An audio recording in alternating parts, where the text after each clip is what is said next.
Վոլոդիմիր Զելենսկին մեկնաբանել է Դոնալդ Թրամփի հայտարարությունը, որ ժամանակն է Ուկրաինայում նախագահի ընտրություն նշանակել, թեև ըստ Ուկրաինայի օրենսդրության ռազմական դրության ժամանակ չեն կարող ընտրություններ անցկացվել։ Նա նշել է, որ պատրաստ է գնալ ընտրությունների եւ իշխանությունից չի կարճում։ Սակայն այդ հարցը կարծում եմ առաջին հերթին պետք է որոշի մեր ժողովուրդը եւ ոչ այլ երկրներ, շեշտել է Ուկրաինայի նախագահը։ Զելենսկին նշել է, որ ընտրություններ անցկացնելու համար հարկավոր է ապահովել մարդկանց անվտանգությունը, իսկ հրթիռակոծությունների ֆոնին դա բարդ կլինի։ Պետք է նաև ապահովել, որ զինվորականները քվեարկելու հնարավորություն ունենան։ Եթե արևմտյան գործընկերները երաշխավորեն անվտանգությունը, առաջիկա 60-90 օրվա ընթացքում պատրաստ կլինենք ընտրությունների, հայտարարել է Վոլոդիմիր Զելենսկին։ Խոսելով բանակցությունների մասին, Զելենսկին նշել է, որ այժմ Ուկրաինայի, Եվրոպայի եւ Միացյալ Նահանգների միջև քննարկվում է 3 փաստաթուղթ։ Առաջինը 20 կետից կազմված շրջանակային փաստաթուղթն է, որը պարբերաբար փոփոխվում է համապատասխանեցվելով Ուկրաինայի եւ Եվրոպայի շահերին։ Մյուս 2 փաստաթղթերը ըստ նրա վերաբերում են անվտանգության երաշխիքներին եւ Ուկրաինայի վերականգնմանը։ Զելենսկին նաեւ հայտարարել է, որ Ուկրաինան պատրաստ է էներգետիկ հրադադարի,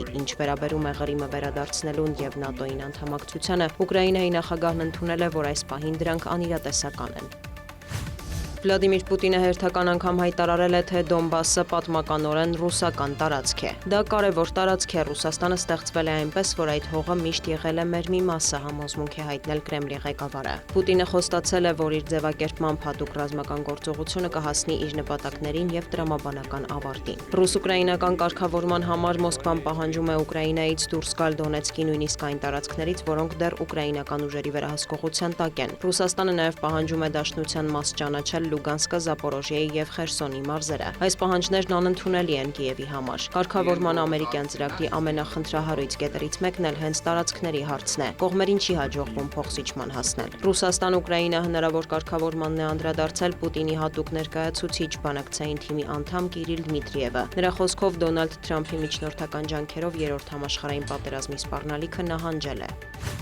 Ռուսաստանը եւ Ուկրաինան շարունակում են փոխադարձարվածները, Դաշնության ՊՆ գիշերվանից խոցվել է 30-ից ավելի անօդաչու թռչող սարք։ Թիրախում են եղել Բրյանսկի, Կալուգայի, Բելգորոդի մարզերը։ Ըստ գերատեսչության ԱԹՍ-ներ են արձակվել նաեւ Մոսկվայի ուղղությամբ։ Reuters-ն էլ հայտնում է, որ դեկտեմբերի 5-ի ուկրաինական հարվածների հետևանքով Սիզրանի նավթավերամշակման գործարանը դադարեցրել է աշխատանքը։ Դնեպրոպետրովսկի մարզում էլ անօդաչու թռչող սարքի հարձակման հետևանքով տղամարդ է զոհվել, կան տուժածներ, նաեւ գազատար խողովակ է վնասվել։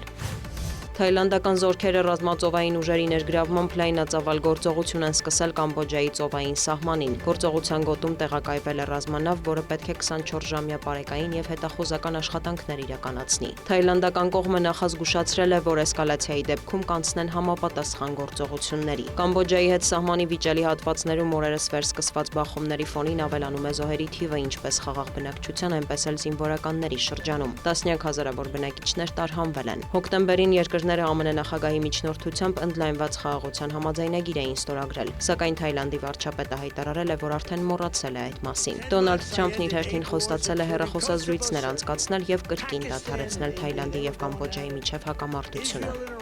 Դիանա Գասպարյան, լուրեր։